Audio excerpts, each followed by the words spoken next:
Hello guys, welcome back to another exciting Naruto fanfiction. Heart. If you're enjoying this series, don't forget to hit the like button, share this video with your friends, and subscribe for more amazing Naruto, which is what if Konoha hated Naruto even more. Now let's start the fanfic. By the time Uzumaki Naruto had turned 5 years old, he had come to realize that a good majority of the people in his village hated him. It was not an immediate realization. As the haze of colors and sounds called infancy slowly but inevitably passed, he first came into the awareness of his individuality. Looking down at his stubby toes and observing how they wriggled at his every command, he saw that he was his own person. His body and mind belonged to him and only him, and as far as he could tell, every other person that he saw possessed this right. All of the people in his village were the same as him in this regard. However, he gradually began to see differences between these other people and himself. When Naruto first visited the village playground at the age of 4, he saw many other children running around in the dust. Another young boy was chasing them, making threatening sounds, and Naruto felt rather frightened. However, the other children were laughing as if they were having fun. When he asked another child what was going on, he looked at Naruto strangely and asked him if he'd never played tag before. When Naruto returned to his home that evening and asked his caretaker, a stern-faced woman with dark hair, about the game, she merely slammed a bowl of rice down on his table and told him to stay away from the other children. He didn't understand why the other children could play tag together and why he couldn't, but his caretaker's hand was even faster and sharper than her words, so he shut up and ate his dinner. But from then on, though he didn't approach the other children, Naruto did start going out more by himself. He was starting to get sick of the tattered book of folk tales that he had thumbed through since he was 2, and felt that he was a bit too old for the cracked old wooden blocks he'd once fondly stacked for hours before. He was a whole 5 years old, after all. And besides, he quite enjoyed the feel of the sun and wind on his skin. The few times Naruto had been out in public before, he had usually been with his caretaker, who always insisted on him covering his head and lower face with a scarf. She told him it was so that he wouldn't pick up any diseases, but now that he was exploring the streets of his village, he was beginning to have second thoughts. Naruto observed this all and every night, stared into the darkness. After the initial shock had worn off, he began to ponder his situation, trying to find an answer to the question of why he, as an individual, was targeted in such a manner. He wondered if it was because of his appearance.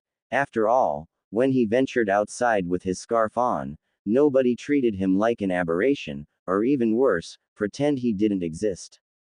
If they accidentally bumped into him, they apologized, and if he bumped into someone, they pet his head when he apologized. Recently, some of the other children had started to call him Tomato Head, because of the shock of red hair that framed his thin face, but he did not think that could be why he was singled out so much. He had examined his features quite closely at one point. His hair color was a bit unusual, but he had seen others with brightly colored hair in the playground quite a few times, and nobody ever glared at them or said unkind things to them. He had blue eyes, a quite ordinary trait, and though he was a bit small for his age, he was in no way deformed. He had counted carefully. He had one head, a face with all of its features, 2 arms, hands, and feet, and 10 fingers and toes. Just like every other child, some of the adults sometimes were missing a finger or a limb. In fact, the only really unique thing about him was the pair of faint whisker-like birthmarks on his cheeks. Inuzuka clan had physical markers for their members. So sometimes, he liked to sit in front of a mirror and imagine what it'd be like to have other people who had bright red hair and whisker marks on their faces. And then inevitably, his thoughts would turn to his dead parents. While he knew that he lived in Konoha, the hidden village of Fire Country, the thought that there were other countries had never occurred to him. Yet thinking about it now, it seemed such an obvious thing. He'd never left the village himself, but he'd seen the gates opening and closing many times, and seen the travelers and merchants streaming in and out. Though the small glimpses of the outside he'd managed to get through the gates showed only a forest, he realized now, those people must have been headed somewhere. It was then that a sudden terrible, amazing, alien thought came to him: maybe he could join them. It had never even been a possibility to Naruto before, but he felt himself quickly warming up to the idea. Since the people in his village didn't want him, yes, why not? Maybe he could just leave. A faint shadow of himself began to play before his eyes. He could imagine it. An older version of himself stepping with confidence through the gates and traveling through the forest. After a while, he'd find another village and be welcomed with open arms and to the sound of cheers and, maybe he'd even find other people there with red hair and whiskers on their faces, and, with a loud resounding sound, Naruto slapped his hands on his face. Furiously, he shook his head. He was being stupid. He was an orphan. He didn't have any family members elsewhere. His caretaker had made that clear enough. And if he was this hated in his own village, when he'd done nothing, what were the chances of his being accepted anywhere else? Turning his back on the sun, Naruto let his face cool in the darkness. While it had sounded like a great idea, maybe leaving the village wasn't the answer. But if that wasn't, then what was? Was there anything else he could do?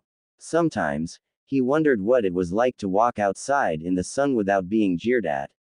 It would be nice, he thought, to not have to wear his scarf.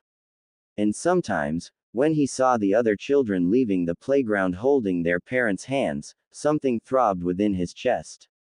The leaves of the trees in the hills had long since turned orange and red, before the answer came to Naruto from a rather unexpected source.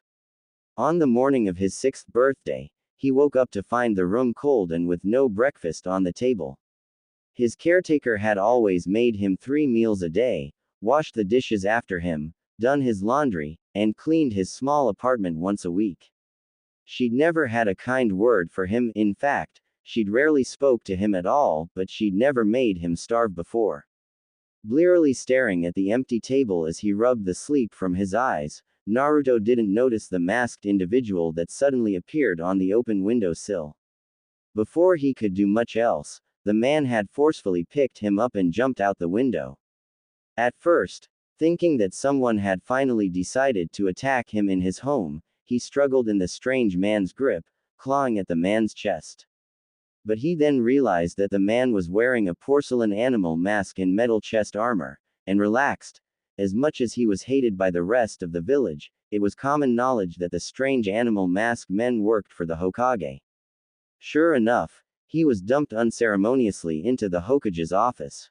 Naruto didn't remember ever having been in here before, but he could read the characters, Hokage, on the desk in the middle, which's top was overflowing with stacks of paper and scrolls. The Hokage himself stood before him. His aged countenance and wizened form almost belied the strong, unwavering eyes that observed him from below the white hat.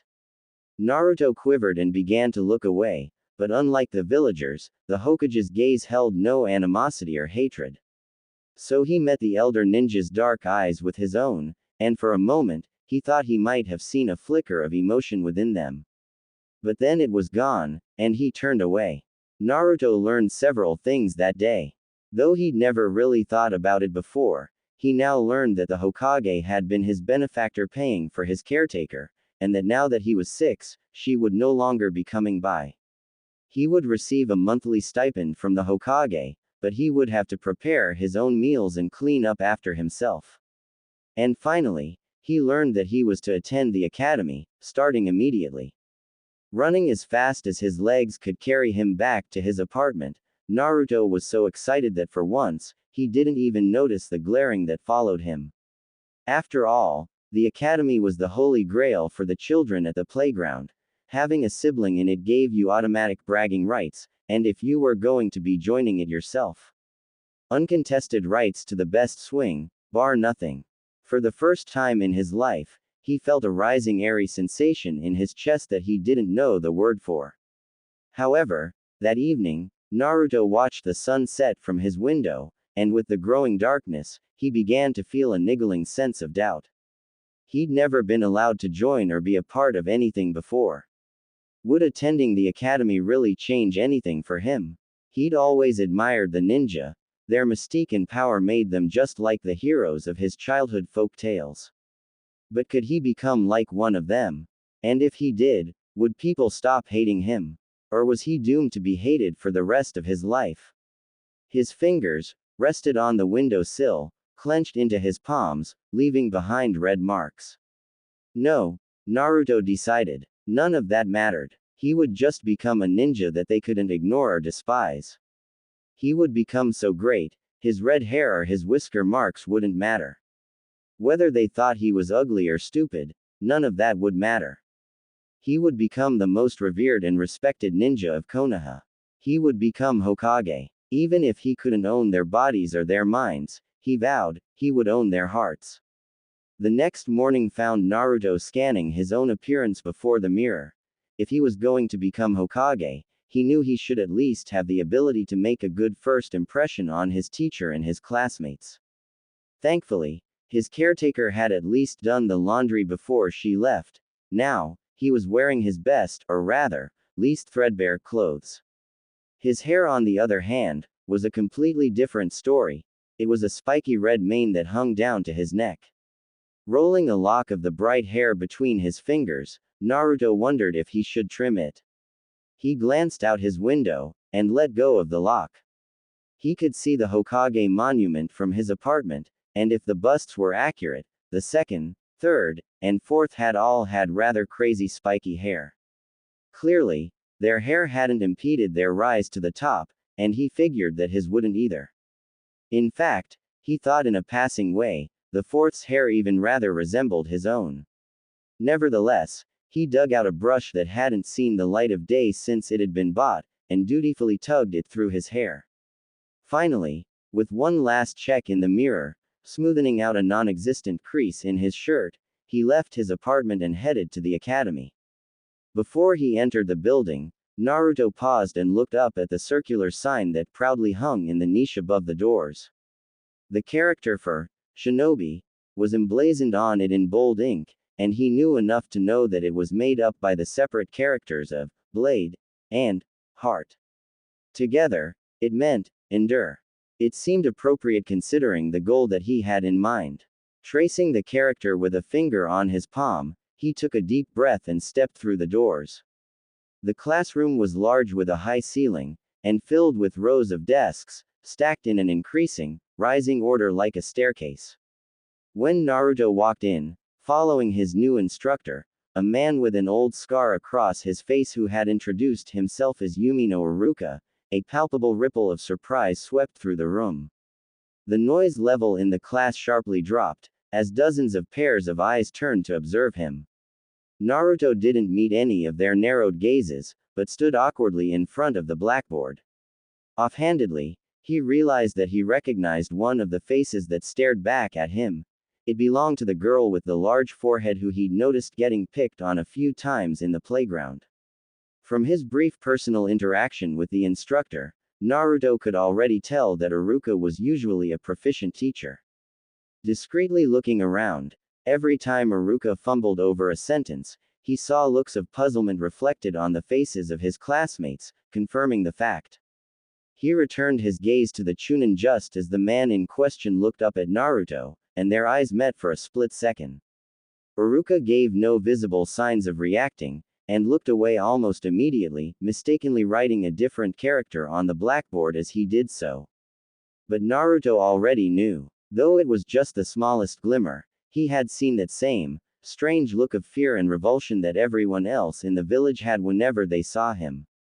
His spirits beginning to sink, he wondered whether he would be kicked out of the academy after all.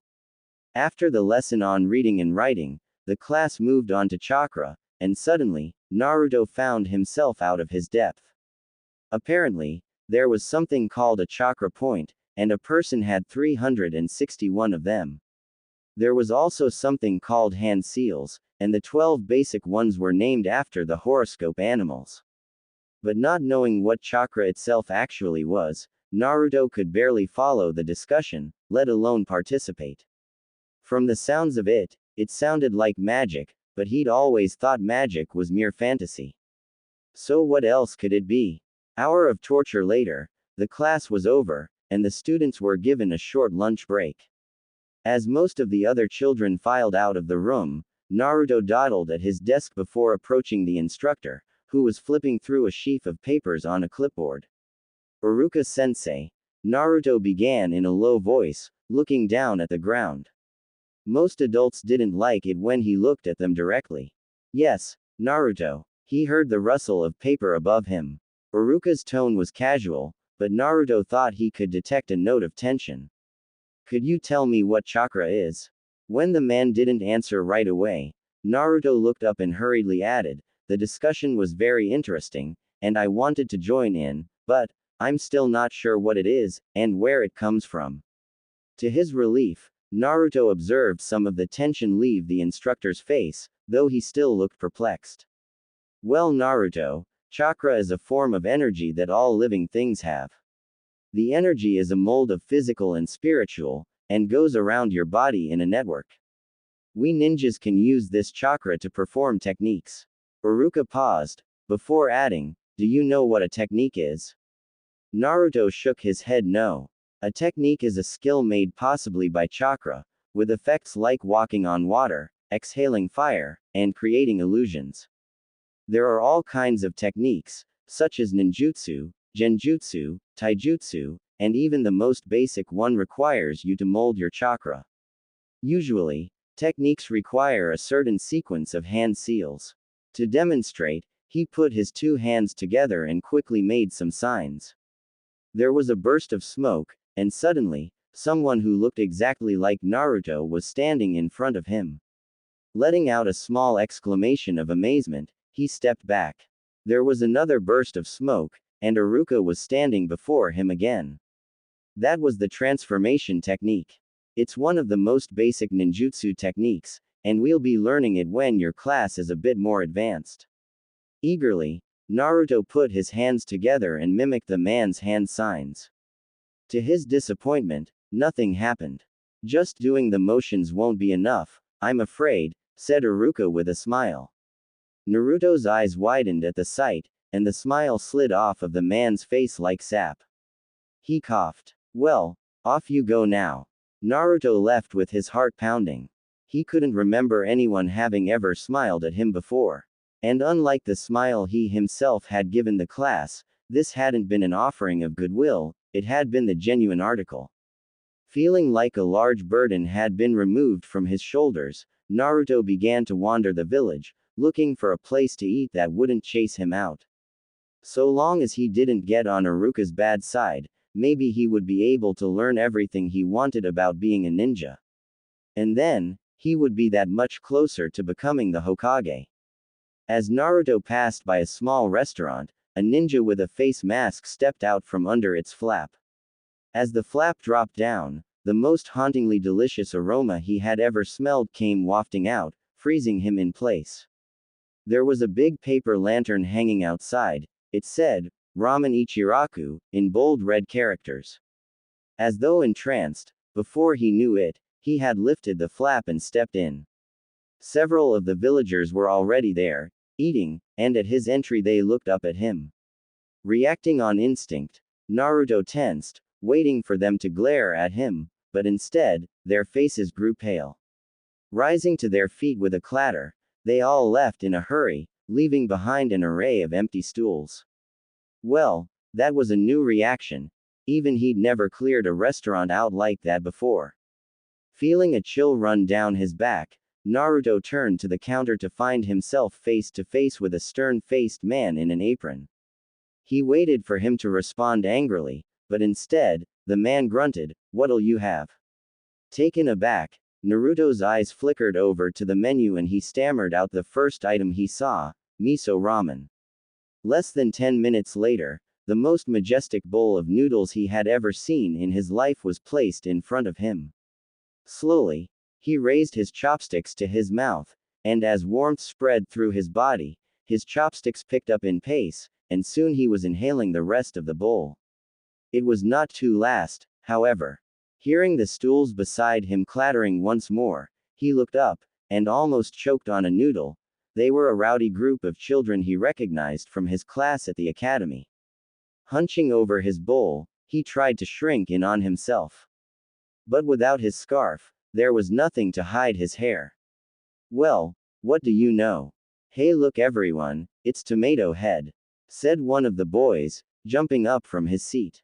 His friends joined him, and they rapidly spread out around Naruto to surround him. He said stiffly, "My name is Naruto." "What was that, Tomato Head?" the boy said in a loud voice, cupping his ear as if he hadn't been able to hear him. When Naruto didn't respond, he dropped his hand and glanced over at his sniggering friends. "Nogi here says she heard you asking Iruka-sensei about what chakra is." "Yay.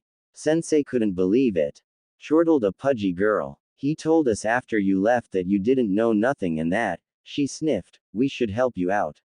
"Ah, does little baby need his diapers changed?"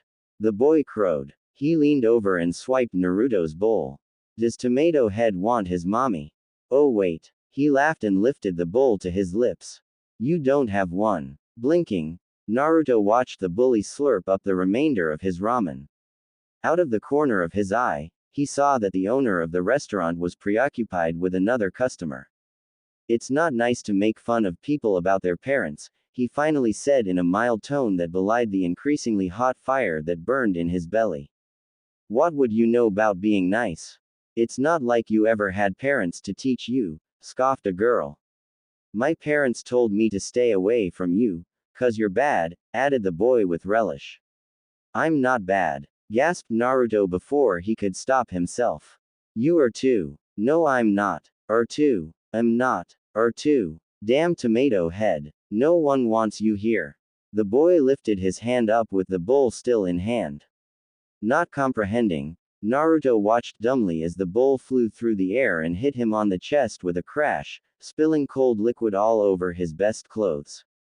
"Hey!" The owner had finally noticed what was going on, but at the sound of his voice, the children all scrambled out, the restaurant's flaps swinging emptily in their wake. Naruto stood frozen for a second, watching with wide eyes the oily liquid drip from the ends of his hair. There was a big black splotch now on his favorite orange shirt that he knew would never come out. Regaining control of his body, he slowly bent over to pick up the bowl, which had thankfully not cracked. Placing it back on the counter, he hesitantly peeked up. The owner stared down at him with a twisted look he didn't understand, and flinching, he apologized, before lowering his head back down again. Putting some coins down on the counter, he left. Not daring to lift his head back up, he raced back to his home. Though no voices called out to him, the whole, long way back, he thought he could feel glares burning into his back. Once he was home, Naruto robotically began to pull out some of his more worn spare clothes from the closet. All he could think about was how he had to quickly change and return to the academy before the lunch break was over, or else he would get in trouble on his first day. If he was to become a great Hokage, he couldn't get kicked out. It was only when he was zipping down his ruined hoodie that he noticed that his fingers were trembling. And then, as he wondered why they were doing that, he also realized that he had lost all strength in his legs. Letting out a small, "oh," he fell down on his knees in the dark room. Automatically hunching over on his hands, Naruto felt something warm and wet streak down the sides of his face and land with a plop on the floor. In a detached sort of way, he realized with surprise that he was crying. He had observed before, from afar, people crying for a variety of reasons. Sometimes, people, mostly children, cried when they weren't getting their way. Once, he'd seen a girl about his age burst into tears when her mother refused to buy her a stick of candy, and observed how the mother had given in. When he experimentally asked his caretaker to buy him a stick of candy, she'd wordlessly stared at him coldly, as though looking at a particularly disgusting insect on the backside of her sandal. He'd never asked her for anything again after that. Most of the time, however, people cried because they were in pain or because they were sad. When a child fell over in the playground and began to cry, their mother or father would frantically look up at the sound of their voice, and run over. When they saw that the child had only scraped a knee, they would laugh in relief and place a band-aid over their injury. Then the child would feel magically better and go back to playing with their friends. As he wondered which emotion he was feeling, Naruto began to feel even more strange. There was a hazy sensation creeping up his body and taking over. And then suddenly, against his will, he collapsed down completely with his face pressed against the ground. Someone was making a terrible moaning sound, and for several seconds, he listened in alarm as he looked for its source, before realizing that it was coming from himself. A mixture of snot and tears was streaming down his face, and he began to worry about how he couldn't go back to the academy with a splotchy face when suddenly, he realized that he didn't care. He wasn't sure what this heaviness in his chest was, but he didn't want to feel it anymore. And if crying would help him lessen it, he would do it. After all, no one was there to hear him. If he wanted to become a strong ninja, he knew he could never let anyone else see him crying, because the heroes in his book had never cried, but right now, he was alone in this cold, dark room. Just this once, he thought, eyes squeezed shut and tears dripping from his nose. A cold and detached part of Naruto thought that he should be pleased to have this privacy. But at the same time, he had never felt so alone before. He felt like he was the only person in the world. And the winner is Sasuke. As the watching students cheered, Naruto, lying flat on his back, looked up at the sky. It was a nice day, he thought, with only a few clouds in the sky. After a few seconds passed, dredging up the last of his willpower, he clambered up to his feet, ignoring how sore his body felt. Brushing the dirt off of his pants, he walked to the edge of the wooden platform and leapt heavily down. The next bout will be between Sakura and Ino. He heard Iruka call out, and two squabbling girls jumped up to the platform. Nice one, Naruto, a boy called out. Without responding, Naruto passed him by, but not before he heard the boy add, "You lasted almost 10 seconds up there." The children standing near them laughed, and feeling the tips of his ears beginning to burn, Naruto abruptly picked up pace and ran back inside the academy building. His footsteps pounded loudly through the hallway, and even though he knew he should be practicing how to run without making a sound, he couldn't bring himself to care. The door to his classroom opened with a clatter, and straining on his tiptoes, he grabbed his bag from his cubby near the end. Naruto knew it was wrong to leave when academy wasn't even over, but the only thing they were doing for the rest of the day was the one-on-one taijutsu fights. No one would notice him gone, except maybe Nogi and her friends, anyways. Just as he neared the open doors to the front exit, Naruto heard the sound of adult conversation, and skidded to a halt. His heart pounding in his ears, he looked right and left, looking for a place to hide. As the sound grew closer and closer, he chose the first thing he'd noticed, dashing into the niche between the door and the wall. The students coming along. They're very promising. We're conducting this year's first taijutsu tournament today, and they're all performing excellently. Naruto's eyes widened, as he recognized Iruka's voice. Hadn't he just been back at the arena? What was he doing here now? Had he noticed Naruto was gone? Unable to put aside his rising curiosity, he put an eye to the crack of the door, and then seeing the person beside Iruka, he felt his heart skip a beat. The Hokage was standing right in front of the very door he was now quivering behind. Ah, Fugaku's younger son is in your class, no? Quite precocious, isn't he?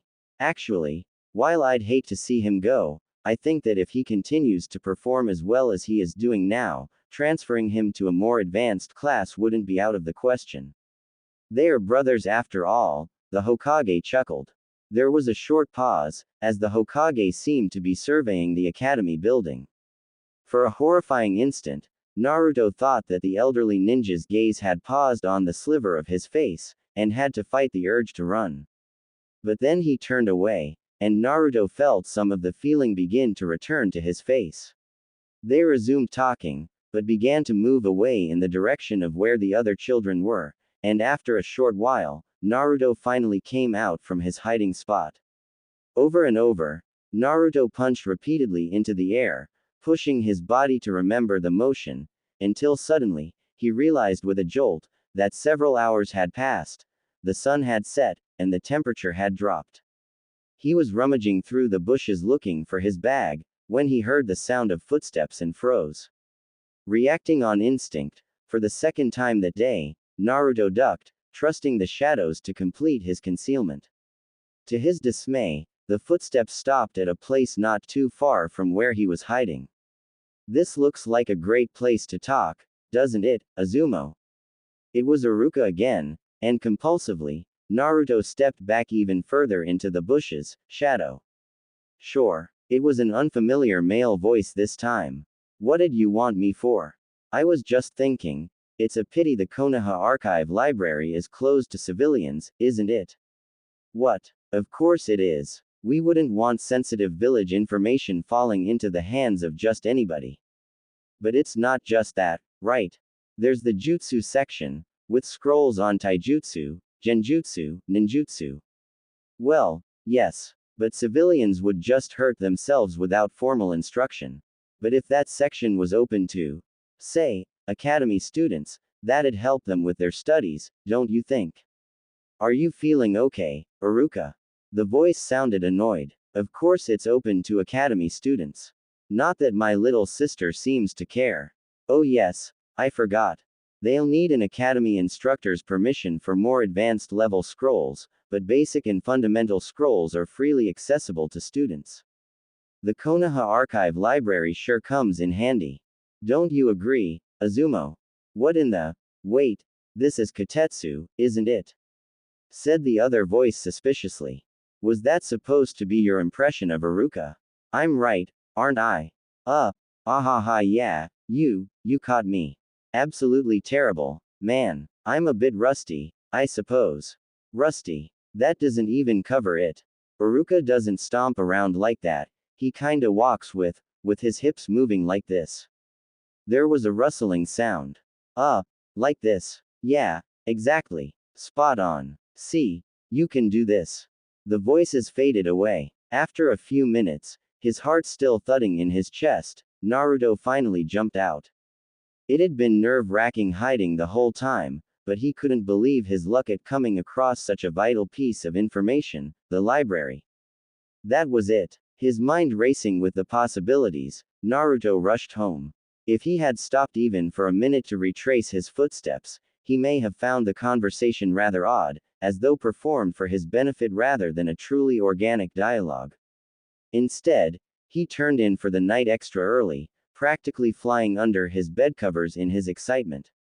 As tends to happen, however, he found himself watching the glow of his alarm clock for half the night, willing time to speed up to whole while, and when he finally woke up the next morning, not having even realized when he had fallen asleep, he bustled around his apartment getting ready, with more energy than he'd had the entire past week combined.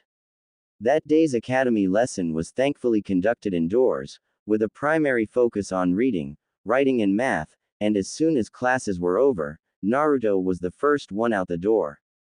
He'd seen and passed by the entrance to the archive library before, of course, it was near his home, built right under the Hokage monument. But the sign had always looked so official, and the long doors too foreboding. Climbing up the stone stairway, he hesitated before the entrance. Reaching out with a hand, he pushed the doors, and despite their size, they opened silently. Inside, a bored-looking Chunin was sitting behind a black counter, and beyond that, Naruto felt his eyes widen as he saw a huge expanse of bookshelves, with tomes and scrolls crammed into every open space from top to bottom. There was even another stairway that led downstairs, to a whole other floor of bookshelves that stretched from wall to wall. Pass. The Chunin grunted, not looking up from the book in his hand.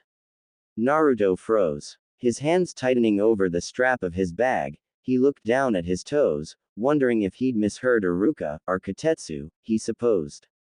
He started out. At the sound of his voice, the Chunin looked up, and as recognition flitted across his face, for a second, Naruto thought he was going to yell at him to get out.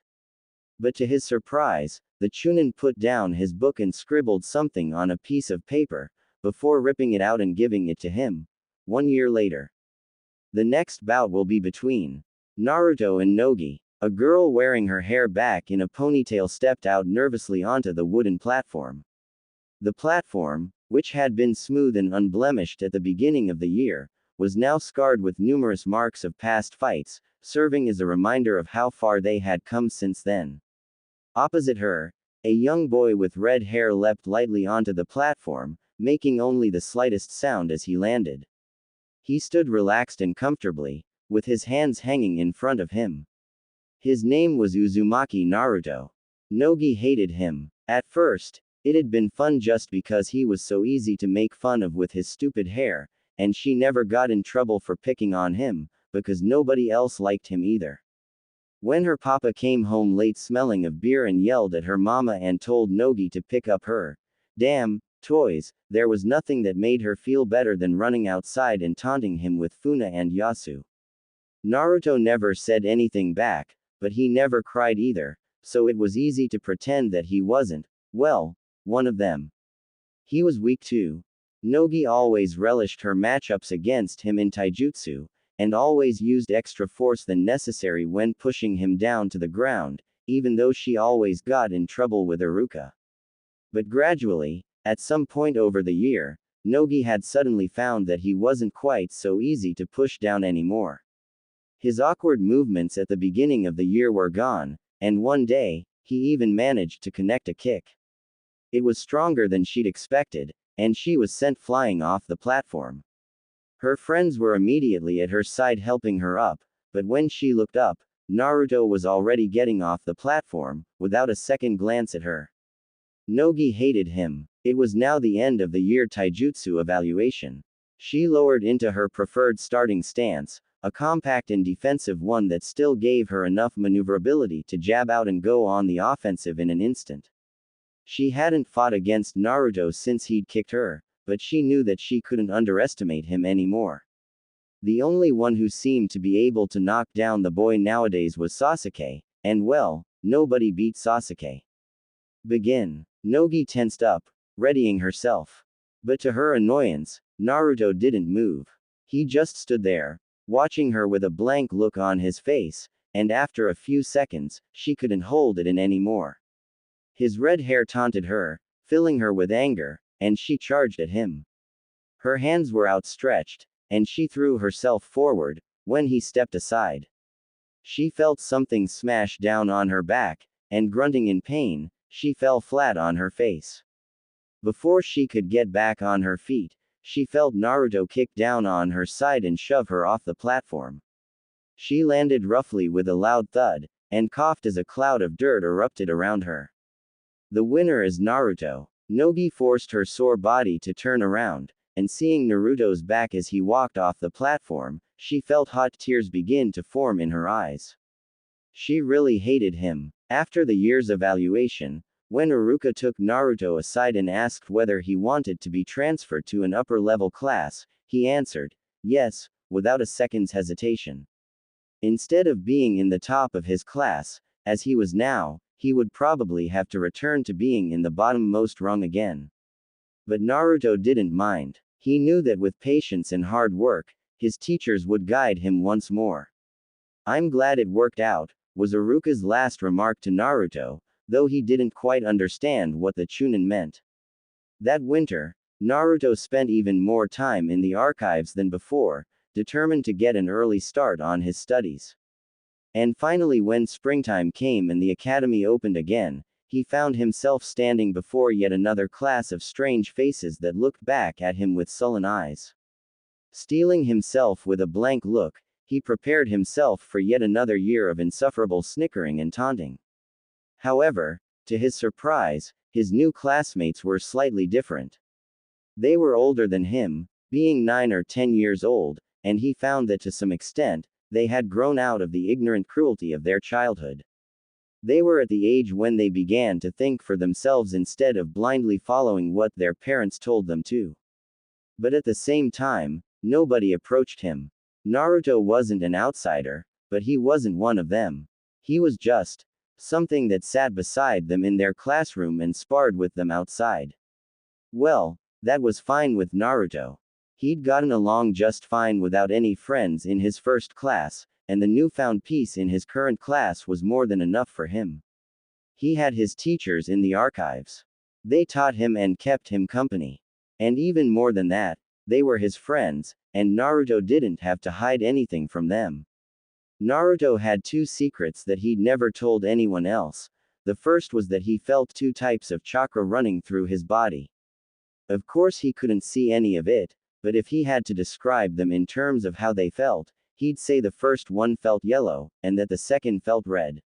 He had never tried directly using the second chakra. He'd found out early on that so long as he focused on his yellow chakra, he could easily direct it to gather wherever he wanted. The red chakra was much wilder and much more stubborn, and sometimes disrupted his chakra, making his ninjutsu fail. After some deliberation and several headaches, he had put aside his red chakra, focusing instead on controlling his yellow chakra. The second secret was that when he nudged his red chakra, a curious black seal appeared on his abdomen. It looked similar to the symbol on the shoulders of the ninja uniform, with squiggly lines coming out like the rays of a sun, but there wasn't much more Naruto could decipher about it. After all, in the academy, they hadn't learned anything beyond the bare bones of Fuinjutsu, let alone anything about putting seals on a person. The implications of there being a seal on his body were initially chilling. Why was it there? Who had put it there? And what was it sealing? Was it perhaps the source of his red chakra? To his disappointment, there was nothing useful on the subject of advanced Fuinjutsu in the archives, and when he tried to reason it out in his mind, all it did was give him a headache. Thinking about it rationally, Naruto would have expected himself to do everything that he could to figure out the seal. And yet, strangely enough, he felt no compulsion to do so. On the contrary, he found the topic of the seal even slipping from his mind, sometimes to the point that he had to stop and think about what he was looking for in the archives.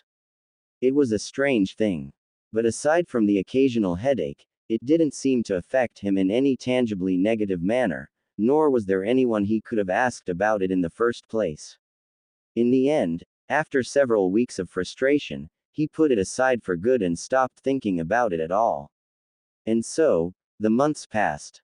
Every morning, Naruto woke up early and, after his routine sets of push-ups and pull-ups, as recommended by a body training scroll, he practiced building up chakra by walking up the walls of his apartment.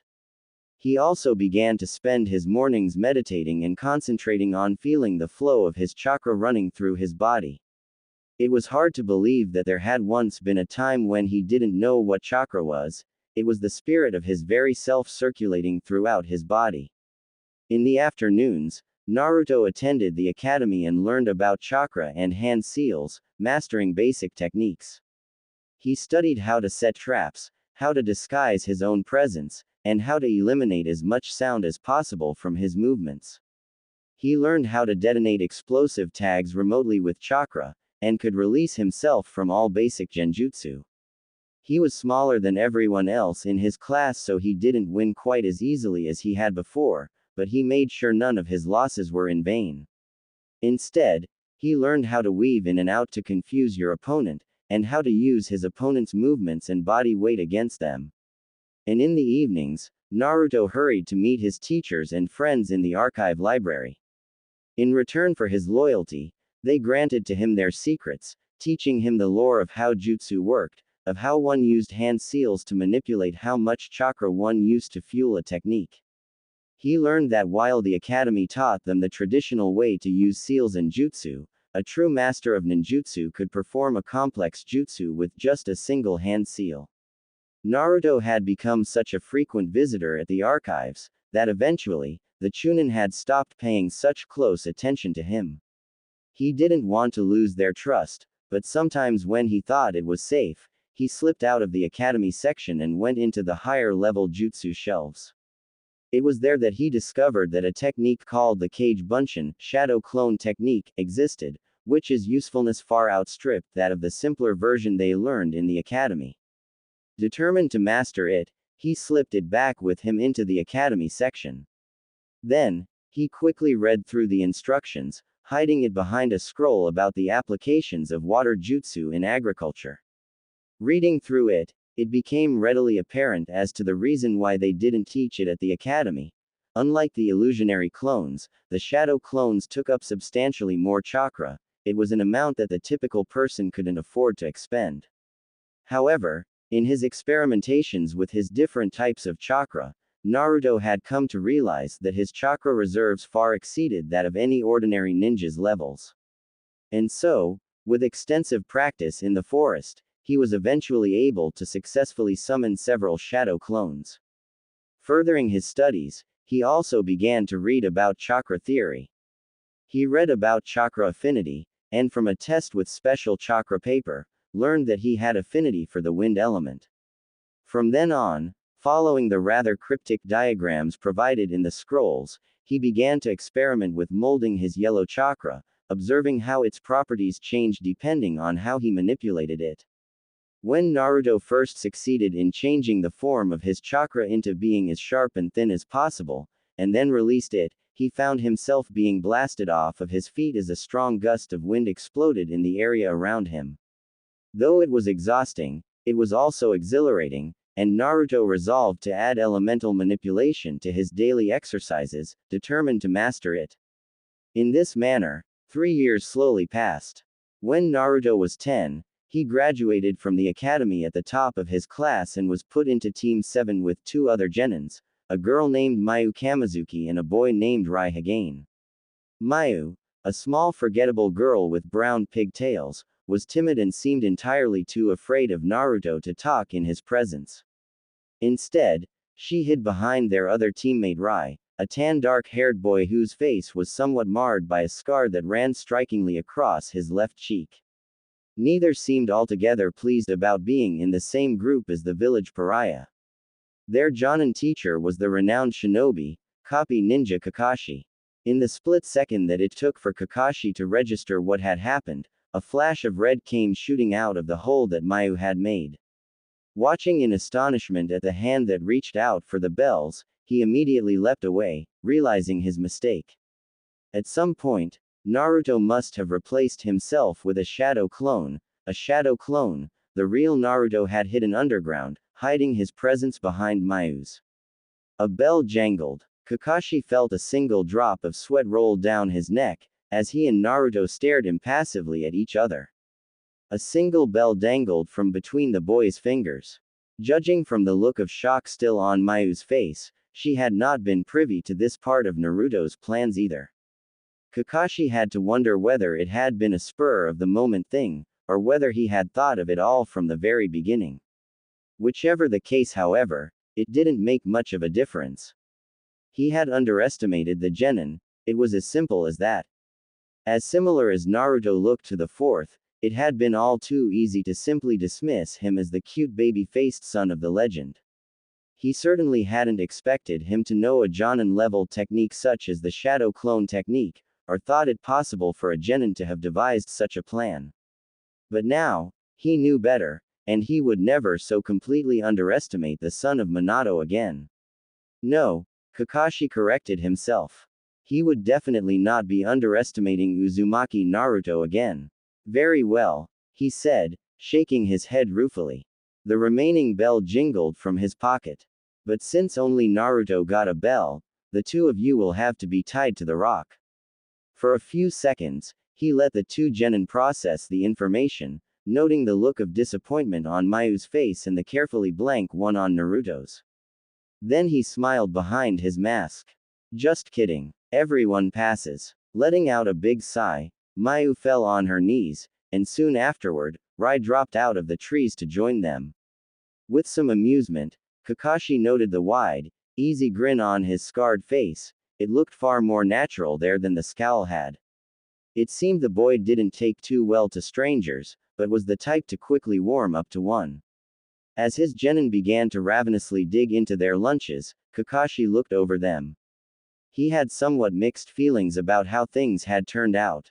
Originally, he had fully expected them to work separately, and completely fail at capturing a bell. Then he would have tested them, as he had with all previous genin teams, by checking to see whether they would choose to ignore his orders and take care of each other. This was the first time that he would pass a team for actually succeeding in their mission, and he didn't know whether to feel proud or apprehensive. After instructing everyone on Team 7, now Team Kakashi, he supposed to rest up in order to start missions the following day. Kakashi prepared to make his report to the Hokage. But before leaving the training area, he stopped by the memorial where his best friend's name was inscribed. He lowered his head and thought of his own sensei and team. It all seemed like a millennia ago, and now he was the only one left.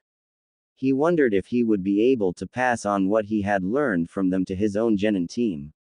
He sincerely prayed that it would not come for them at as high a cost as it had for himself.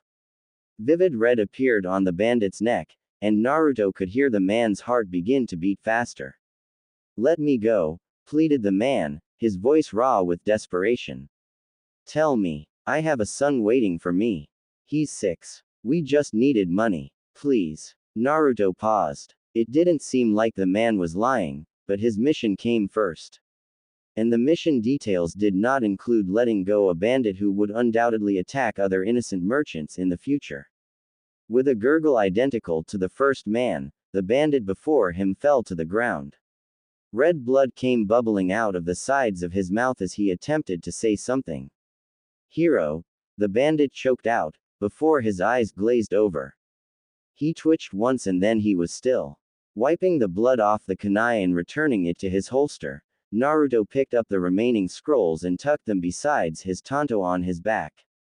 As he did so, there was a flicker of movement, and Kakashi appeared beside him with the body of the other bandit. Helping Naruto shoulder the second body, they returned to the caravan. All the fires had been put out, and the bodies of the 2 bandits that Kakashi had dealt with had been arranged neatly on the side of the road for their companions to later claim. The 2 bandits' bodies were laid to rest beside them. No one in the merchant's family had been more than superficially injured, and with Naruto returning the scrolls that the 2 escapees had made off with, their finances were also more or less protected.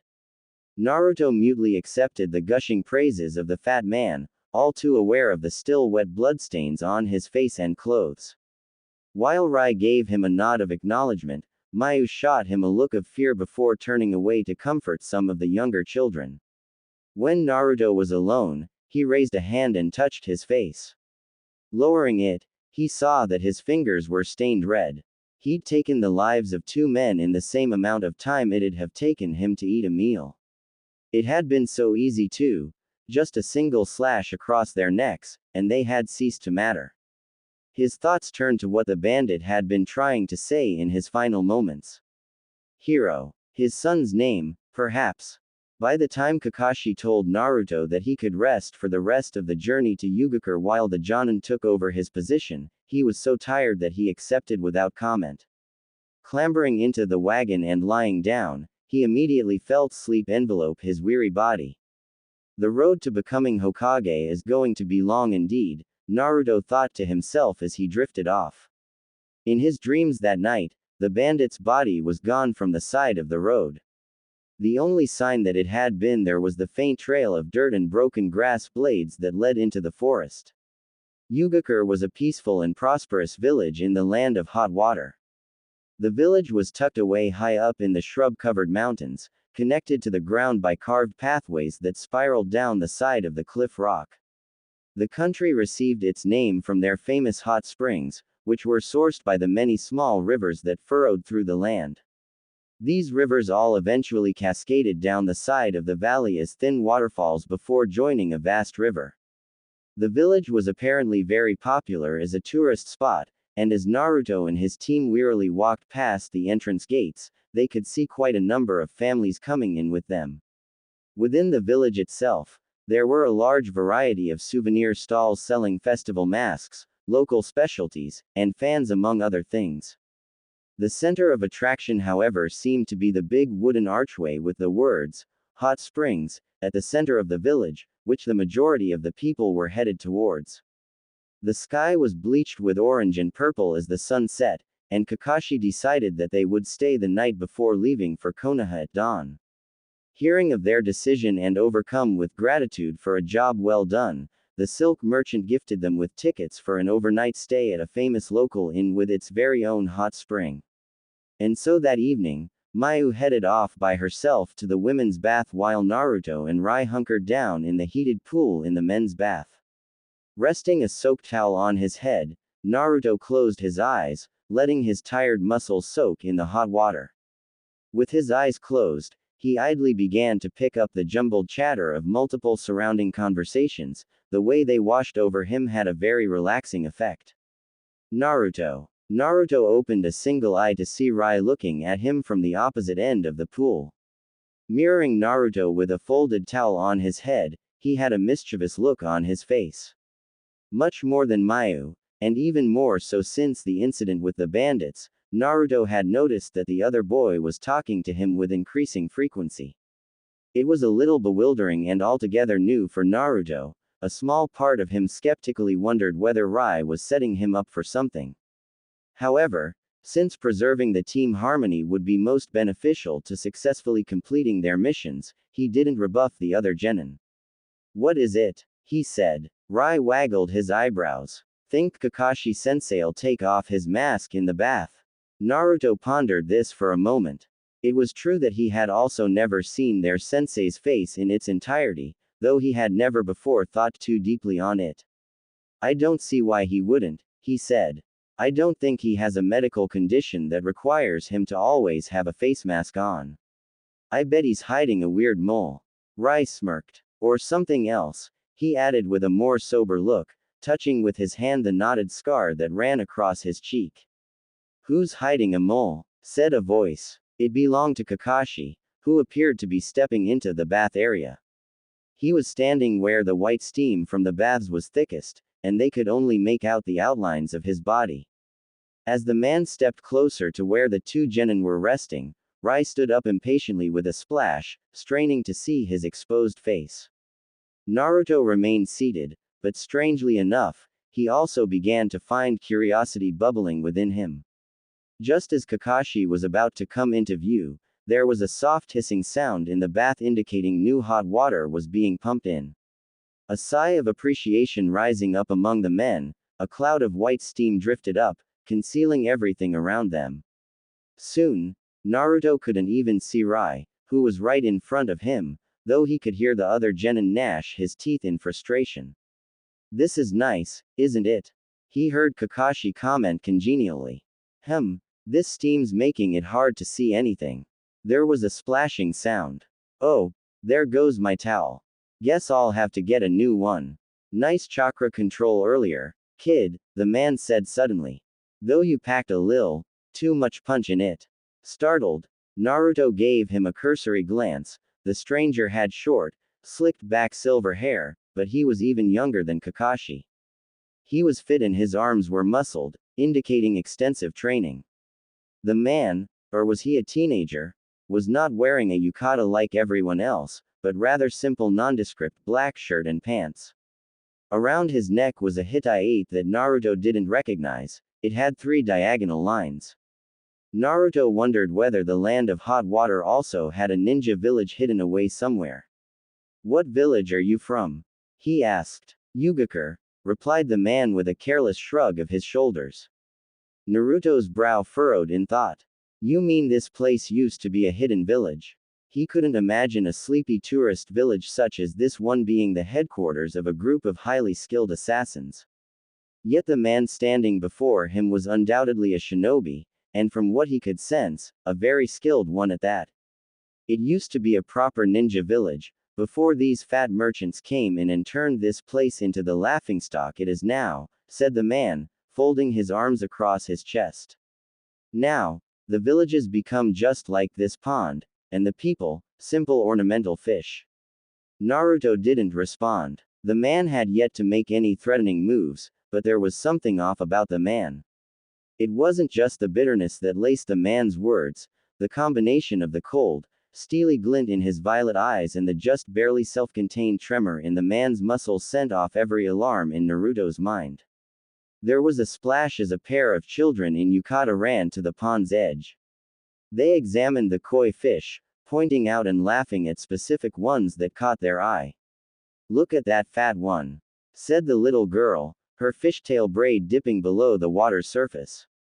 She looked a year or two younger than Naruto, who observed them silently. "Do you think Mom'll let me take it home, Taki?"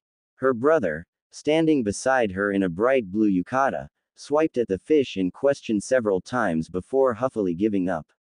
"It's just a stupid fish. It'll die in a day anyways, like all your other ones." Jumping out of the pond, he waddled away.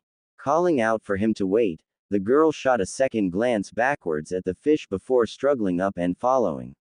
"There's a man on the loose," he said, just as Mayu, looking terrified, reached them, with Kakashi on her heels.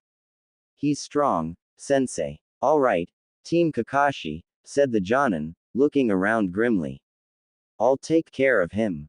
You three focus on evacuating the citizens." They jumped into motion. Rai ran over to the locked entrance gateway, which a crowd of panicked people were now pummeling their fists against. Looking around frantically, he spotted the weapons on display that he had been looking at earlier.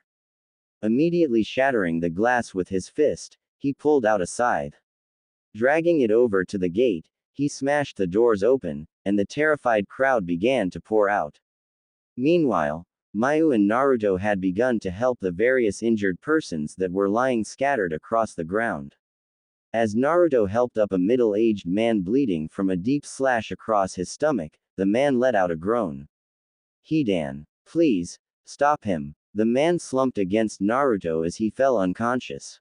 Mayu rushed over, and together, they propped the man upright against the wall of one of the buildings. Straightening up, Naruto quickly looked for Kakashi with shrewd eyes.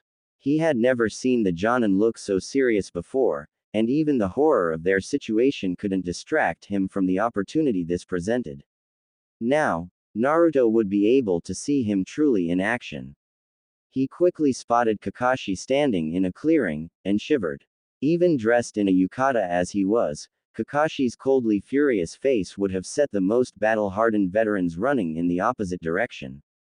As it was, however, the silver-haired man, Hidan, only laughed maniacally as he began to swing the heavy katana around.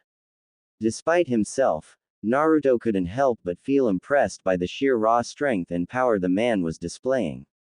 "Don't just stare at me," said Hidan, tightening his grip on the handle of his blade. "Show me what you've got."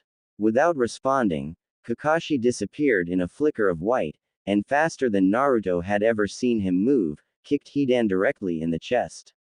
Caught off guard, Hidan flew backwards toward where the two genin were watching.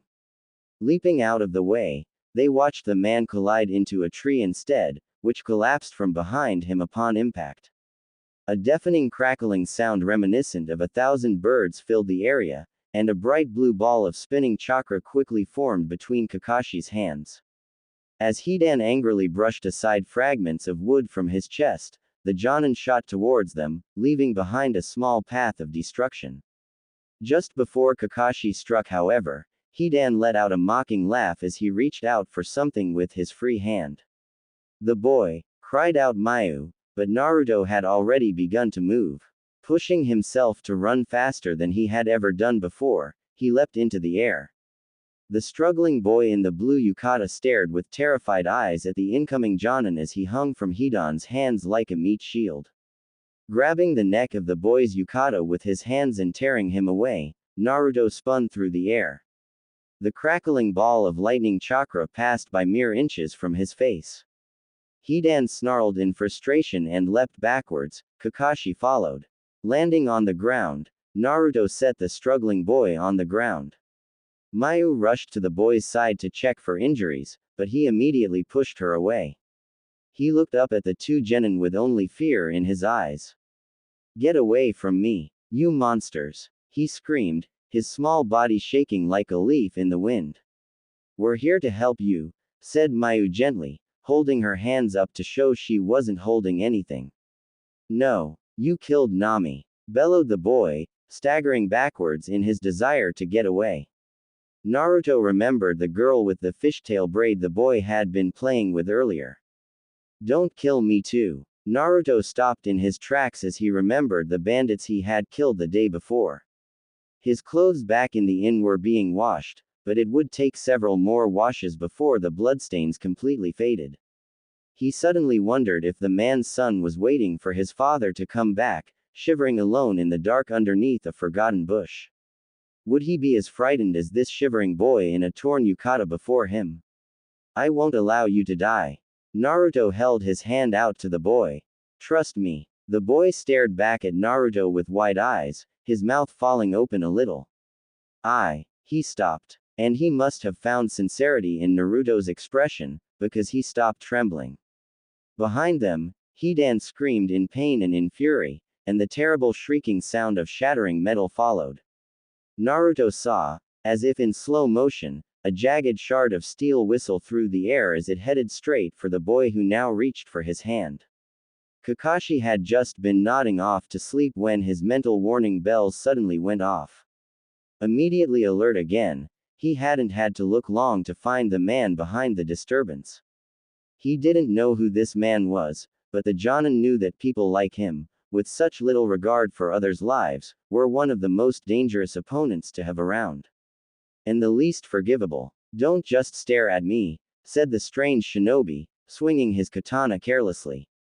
Show me what you've got. Kakashi obliged. Sending chakra into his feet, he propelled himself like a bullet towards the man. His opponent's violet eyes widened in surprise as his foot connected squarely with his chest. Letting out a grunt of pain, the man flew backwards and careened through a row of gangly trees. The Jonin raised his Hitai-8, revealing the three tomo of the Sharingan in his left eye, and lowered his hand, Reikiri, lightning cutter. As he channeled his lightning chakra towards his hand, the deafening sound of crackling chakra filled the garden, and a focused ball of swirling blue materialized. The silver-haired shinobi was still dazed from impact, and Kakashi saw with his Sharingan that he would not have enough time to move out of the way. The instant his Reikiri was ready, the Jonin lowered his head and shot towards the stirring man, tearing up the earth behind him with the sheer aftershock.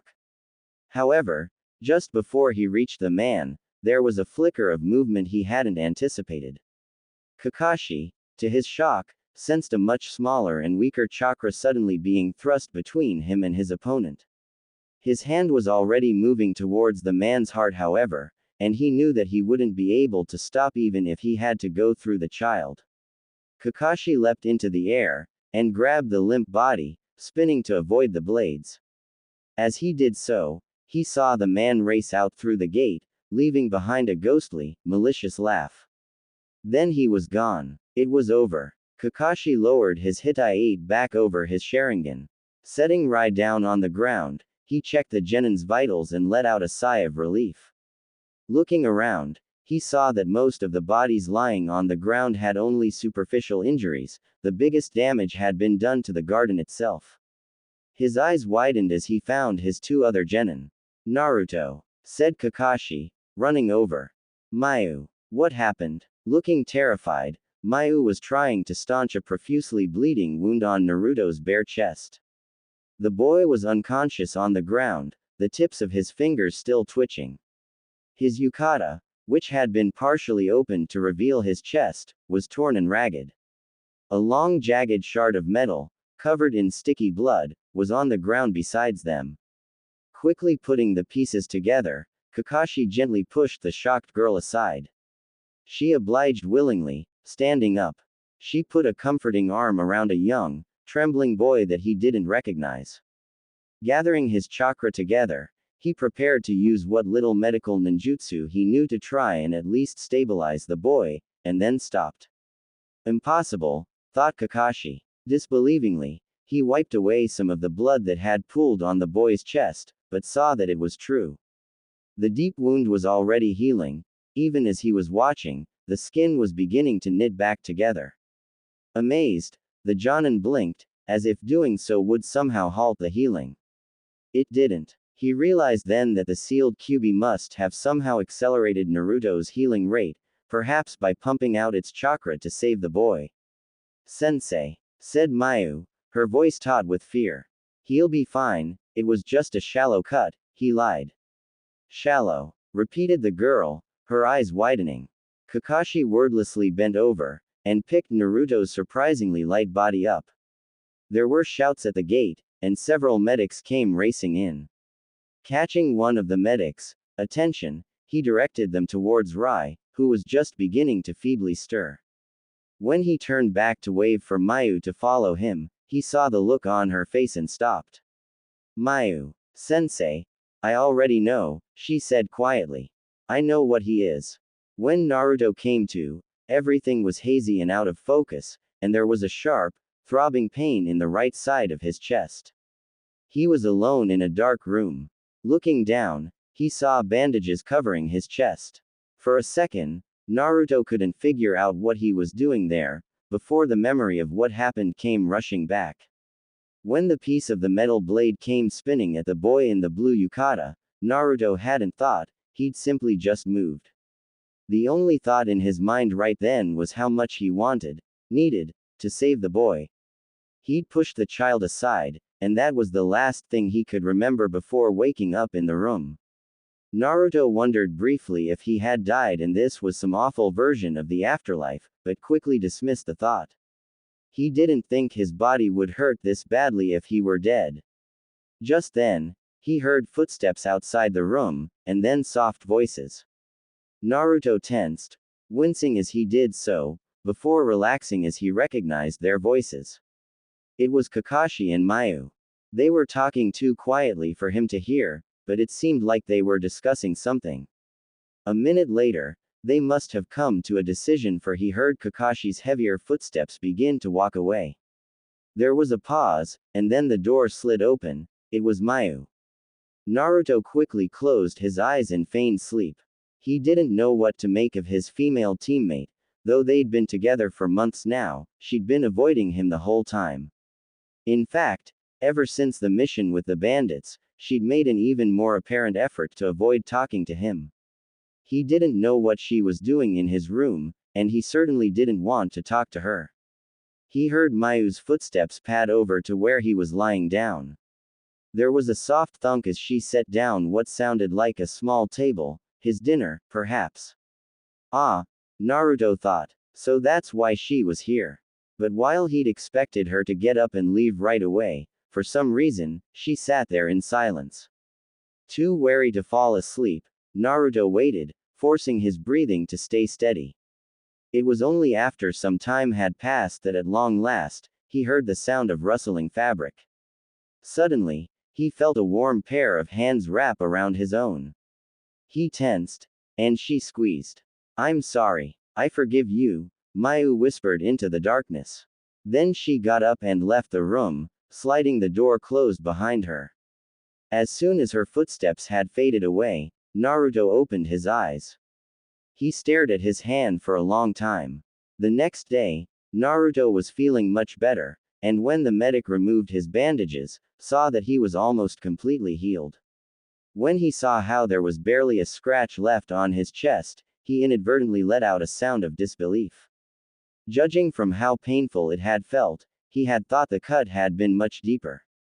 He supposed that the shock and chaos of the moment had skewed his judgment, and Naruto felt a little silly for having delayed their return trip for so long over nothing. But just before they left the village the following day to begin going back to Konoha, the young boy he had saved came up to him. Thank you, said the boy. Taki, he had said was his name, looking up at Naruto. He had changed out of his blue yukata into black mourning robes. His face was downcast and his eyes were red. He was probably still reeling from the shock of losing his sister, but he was much calmer now. Thank you, he repeated, and a single tear came leaking out of his eye. It slid down his round cheek. Naruto nodded, but he didn't respond. There was a strange feeling welling up in his chest that he held back, because he knew this was just another part of being a ninja. If he wanted to grow stronger, he would have to get used to it. But after a moment, he allowed himself to pat Taki on the head. It was something he had seen others do before, and he thought it might comfort the boy. For some reason, however, Taki only began to cry harder. By the time they finally left through the gates of the village, however, the tears had dried, and Taki waved goodbye to Naruto, sniffling. As they began to walk back to Konoha, Rai demanded to see Naruto's wound. When he lifted up his shirt to reveal his mostly healed chest, Rai let out a snort, before slapping him hard on the back. And so, without major incident and only a few days behind schedule, Team 7 finally returned home. Despite everything that had happened to them, not much had changed in Konoha. The village people continued to go to the market in the mornings, and children still fought over who got to ride the swing in the playground. Naruto was still the village pariah. As he grew older, he'd finally realized that the reason people avoided him could not simply be because of his appearance as he'd once feared. But the fact of the matter was, if he entered a store without using a henge, he still got charged double the ordinary price. If he strolled normally through the streets of the marketplace, people began to group together in clumps as they noticed his red hair and whisker marks. And if children got too close to him, their parents would drag them away, scolding them. At one point, in a spark of inspiration, Naruto had wondered if perhaps his features really were a signature mark of an unpopular clan. But despite his best efforts, he'd found nothing about an Uzumaki clan in the archives, and so, could only conjecture as to why he'd been singled out from such a young age. Having gotten used to the isolation long ago, it did not bother him as much as it might once have. To him, it had simply become an unquestionable law of his world. And yet, despite everything that had stayed the same, he found that some things were not exactly the same. Kakashi had begun to regularly drop by his apartment, even on days when they didn't have a mission. Sometimes, they would pick up where they had left off in previous discussions of chakra application. Other times, the Jonin would take him to the training field and teach him some new kenjutsu or ninjutsu moves. After Naruto kept asking him about the lightning release technique he had used on Hidan, he even promised to start Naruto on learning a second nature affinity. It wasn't just his team leader. Occasionally, Rai would bang loudly on his door, demanding to spar with him. It seemed that Rai couldn't get over the fact that Hidan had knocked him unconscious so quickly, and was determined to get better. And in return for some taijutsu tips from Naruto, Rai would help Naruto with target practice, teaching him how to fasten letter bombs to kunai in discreet ways that the opponent wouldn't notice. Even Mayu sometimes joined in, though she never looked for Naruto by herself. She was always with either Rai or Kakashi, but she had begun to talk to him more and more with increasing bravado. Naruto wondered if it had something to do with the night back when he was healing, and she had whispered those words to him. Thinking back on what she had said, he had tried to figure out if he had ever wronged the girl, but couldn't think of anything. It was puzzling. He had a feeling that Mayu knew he had heard her words, and yet he couldn't bring himself to ask her. Still, nowadays as he trained with his team, Naruto felt light in a way that he'd never felt outside of the archives. Out in the training field, none of the other villagers were there, it was just them, the 4 members of Team Kakashi. After a long hard day, they sometimes all went to Ramen Ichiraku for bowls of Konoha's finest ramen. The first time they went, Naruto had only stared in awe as Rai and Mayu squabbled over a piece of pork in one of their bowls. "You said I could have it," said Mayu with an uncharacteristically ferocious glint in her eyes. "That was before I realized it was the last one," said Rai, holding it out of the shorter girl's reach with his chopsticks held high over his head. Then, making sure she could see, he popped the strip of meat into his mouth. With a cry of fury, Mayu threw her chopsticks, like shuriken, at him. Skillfully, Rai batted aside the chopsticks with his own, but then froze, as the ricocheting sticks of wood knocked over Kakashi's bowl. They looked on in horror as it crashed into the ground, its noodle contents pouring out over the ground. Taking one look at the frozen smile on Kakashi's face, Rai jumped out of his seat and began to beg for forgiveness. "Why does this always happen when you're around?" the owner asked Naruto, the edges of his mouth twitching. And for the second time, Naruto found himself apologizing to him. And so, the months and seasons passed. Naruto's 11th birthday came and went with little fanfare, though to the entire team's shock, Mayu baked him a birthday cake. It was his first time eating cake, and while it was actually too sweet for his tastes, he found himself finishing his portion to the very last bite. Best of all, however, was Kakashi's gift of a new tanto. Unlike the older one he'd been using, it was made of a special metal that would allow Naruto to channel his chakra into it. He made sure to polish it after every use. Team Kakashi continued to go on missions, though nothing quite as eventful as the one in Yugakure occurred. With Mayu's new willingness to work with Naruto, their teamwork grew leaps and bounds and their missions became even easier to complete. That wasn't to say that their team was perfect. Though both Rai and Mayu were willing to go along with Naruto's direction, Rai sometimes lose focus, inadvertently deviating from the plan, and Mayu had a tendency to freeze up when anything unexpected happened. But while Naruto may have once considered them to be in his way, now, he found himself thinking during his free time of how to help them improve. It was some time into the new year, at the end of a particularly fruitful training session, when Kakashi told them that the Chunin exams would soon be taking place in Sunagakure, the hidden village in the Land of Wind. Hearing this, Naruto looked at his teammates, and they nodded back at him. He looked back at their sensei. Team Kakashi was going to be there, and if he had his way, they would all be passing. Naruto had never seen so much open space in one place before, or such a uniformity in color.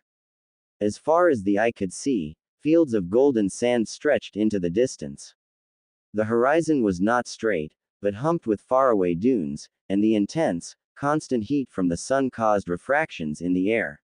Sunagakure, hidden sand, was not, in the strictest sense of the word, hidden. Neither was Konohagakure, hidden leaf, for that matter. The huge overhanging mountain with the busts of the Hokage carved into the cliff's face was a dead giveaway. But just like how Konoha was isolated by dense forests and mountains, Sunagakure's location was secured by the sheer extremity of its geographical surroundings. They had had to endure endless sandstorms and scale treacherous rocky cliffs for several days to reach the village. If any ordinary person or ignorant ninja had attempted the journey, they would surely have fallen long before the village's clay buildings came into view. When Naruto and his team finally arrived at the gates of the village, they were directed towards a desert space encircled by a barbed fence. Inside were dozens of huge pieces of rock that jutted out from the sandy ground. As soon as the gate to the lot screeched open, he felt at least several dozen pairs of eyes immediately turn to glare at them. Naruto had never seen such a large gathering of foreign ninja together in one place. Just judging from the Hittite of the nearest genin, he could tell there were at least 4 other villages here, including Amegakure, Hidden Rain, Kusagakure, Hidden Grass, Takigakure, Hidden Waterfall, and of course Sunagakure, Hidden Sand. Naruto shifted. The tension in the air was tangible. Ick! This place is disgusting, he overheard a genin from Takigakure complaining. I've got mud all over my sandals. Let's hurry up and pass this stupid exam so we can go back home, her teammate grumbled. Nope. This is my 4th, he admitted. This exam is held twice a year, so this is my 2nd year. It's my 2nd time here in Suna as well. Unable to detect a lie from the boy's tone of voice or his body language, Naruto felt himself losing interest. He doubted anyone truly competent would fail the Chunin exam twice, let alone 3 times in a row. A glint of gleaming metal caught his eye, and turning slightly, Naruto saw the familiar leaf Hittite again on another boy. He was pale with long dark hair, and had the unmistakable clear eyes of the Hyuga clan. He seemed calm, though his fidgeting teammates looked a bit more nervous. Naruto looked him up and down. The Hyuga clan was rumored to be one of the strongest in Konoha. He wondered how the boy before them would measure up. Mayu must have followed his gaze, for she commented, they must be one of the rookies from the class after us. I don't recognize them. Yeah, they are, said Rai, perking up and turning away from Kabuto. Pointing at a girl with Chinese-style buns, he said, the girl's Tenten. She's a weapons specialist like me. Her dad used to train us together when we were young. But before they could go over to talk to them, several clouds of swirling sand suddenly appeared at the entrance to reveal a group of Suna Chunin and Jonin. Naruto gave them their full attention, quickly taking note of their standard Suna attire. At their head was what appeared to be their leader. He was very tall, towering over much of the other Suna ninja, and had two red markings on the side of his face. Half his face was covered by a turban-like headgear with a sheet hanging down, and the remaining half was contorted into a hard glare. "Thank you all for waiting," began the man, looking around at them sternly.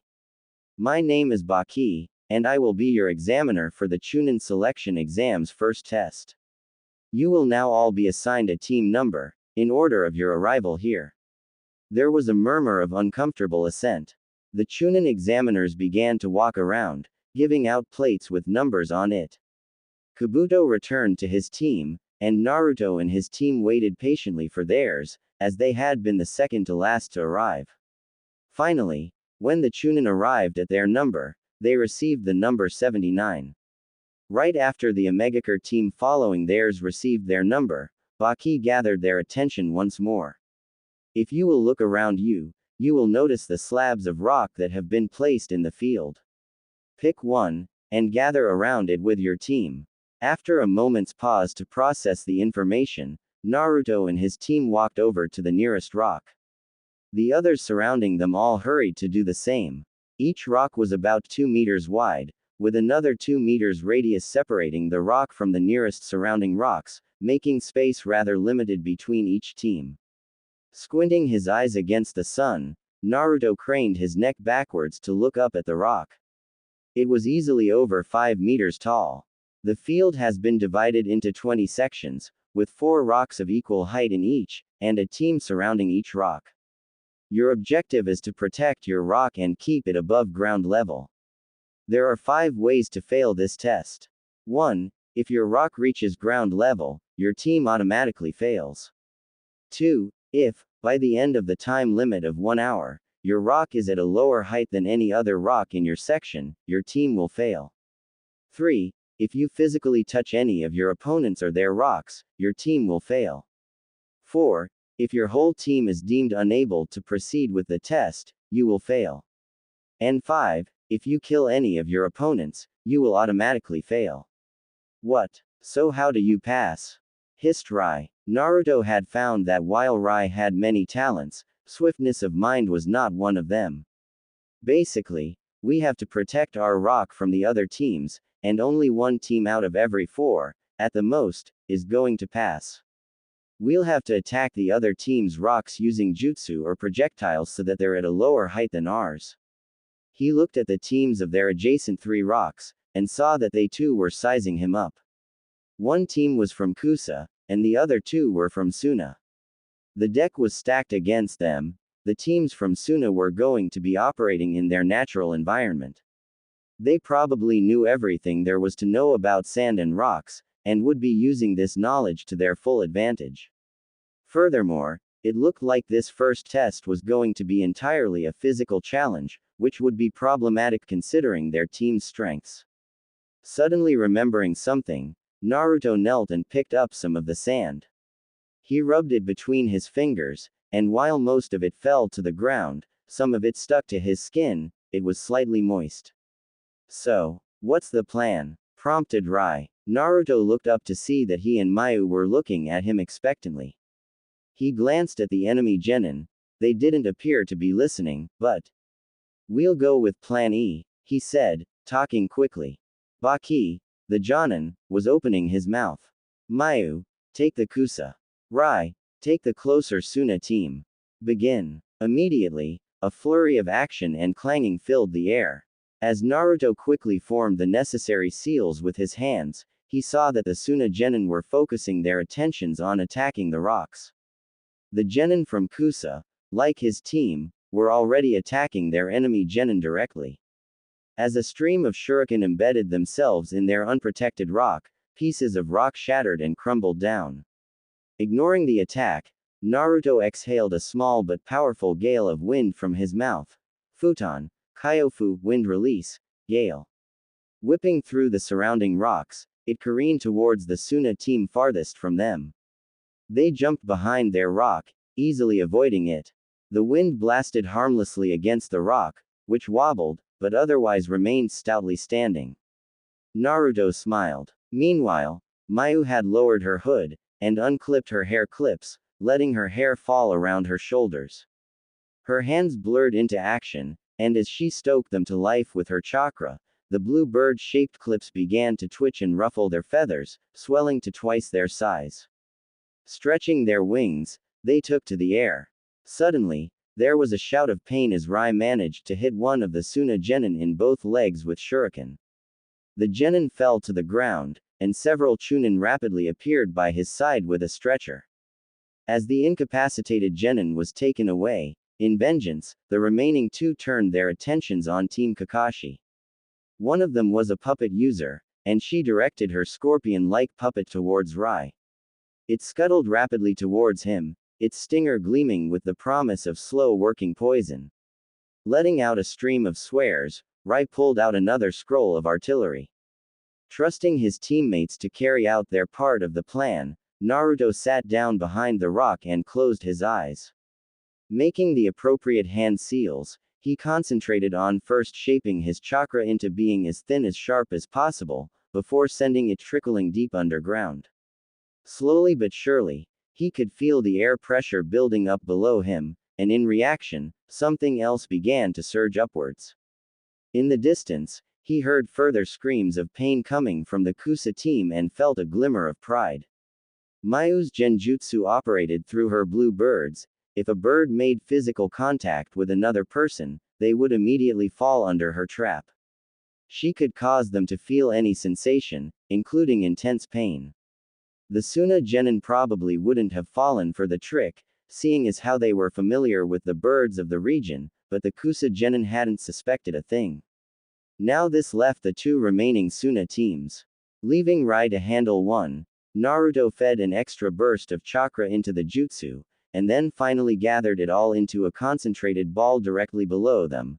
Futon, Kiho, wind release, air bubble.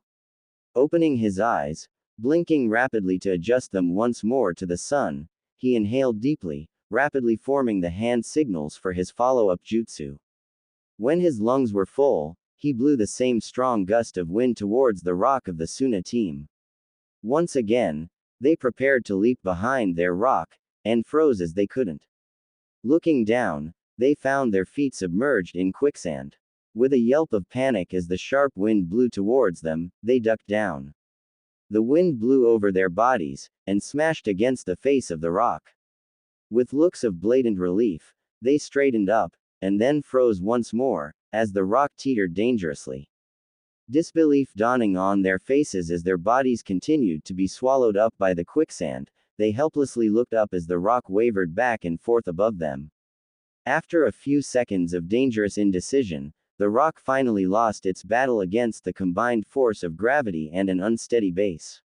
Only the genins, screaming heads were visible above the ground now, and with a groaning sound, its base rose out of the ground as it began to fall on the immobile genin.